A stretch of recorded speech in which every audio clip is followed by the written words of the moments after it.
நேயர்கள் அனைவருக்கும் இனிய காலை வணக்கம். என் பெயர் எம் இளங்கோ ஜோதிடர். 12 ராசிகளுக்கான நற்பலன்களை பார்ப்போம்.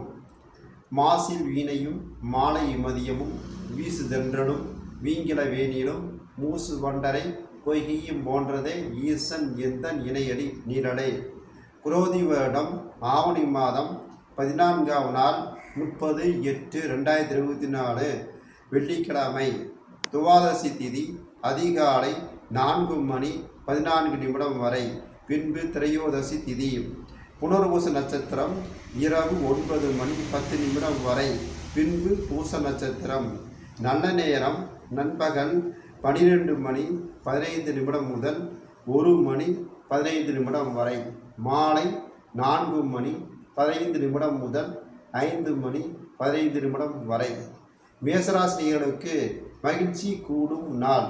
செல்வ நிலையை உயர்த்த என்ன வழி என்று யோசிப்பீர்கள். முருகன் வழிபாடு செய்வது நல்லது. ரிஷபராசிகளுக்கு கொடுத்த வாக்கை காப்பாற்றி மகிழும் நாள்.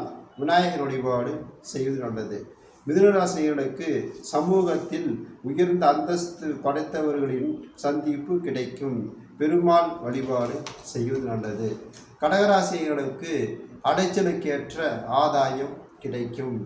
குலதெய்வ வழிபாடு செய்வது நல்லது. சிம்மராசிகளுக்கு எண்ணங்கள் எளிதில் நிறைவேறும். இடையூறுகள் அகலும். முருகன் வழிபாடு செய்வது நல்லது. கன்னிராசிகளுக்கு மாற்று மருத்துவத்தால் உடல்நலம் சீராகும். முருகன் வழிபாடு செய்வது நல்லது. துளாராசிகளுக்கு வளர்ச்சிக்கு வித்திட்டவர்கள் சந்திப்பு கிடைக்கும் நாள். அம்மன் வழிபாடு செய்வது நல்லது. விருச்சிக ராசிகளுக்கு அலைச்சலுக்கு ஏற்ற ஆதாயம் கிடைக்கும். குலதெய்வ வழிபாடு செய்வது நல்லது. தனுசு ராசிகளுக்கு நேற்று செய்யாமல் விட்ட காரியம் ஒன்று இன்று அவதிப்பட நேரிடும். குலதெய்வ வழிபாடு செய்வது நல்லது. மகராசிகளுக்கு சிறிய பிரச்சனைகளை பெரிதுபடுத்தாமல் இருப்பது நல்லது. பெருமாள் வழிபாடு செய்வது நல்லது.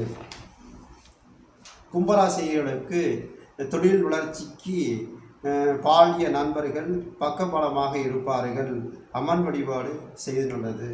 மீனராசிகளுக்கு பொருளாதார நிலை உயரும். சிவன் வழிபாடு செய்வது நல்லது. 12 ராசி நற்பலன்களை பார்த்தோம். எனது வீடியோ பிடித்து லைக் பண்ணுங்கள், ஷேர் பண்ணுங்கள், சப்ஸ்கிரைப் பண்ணுங்கள். மீண்டும் சந்திப்போம். வணக்கம்.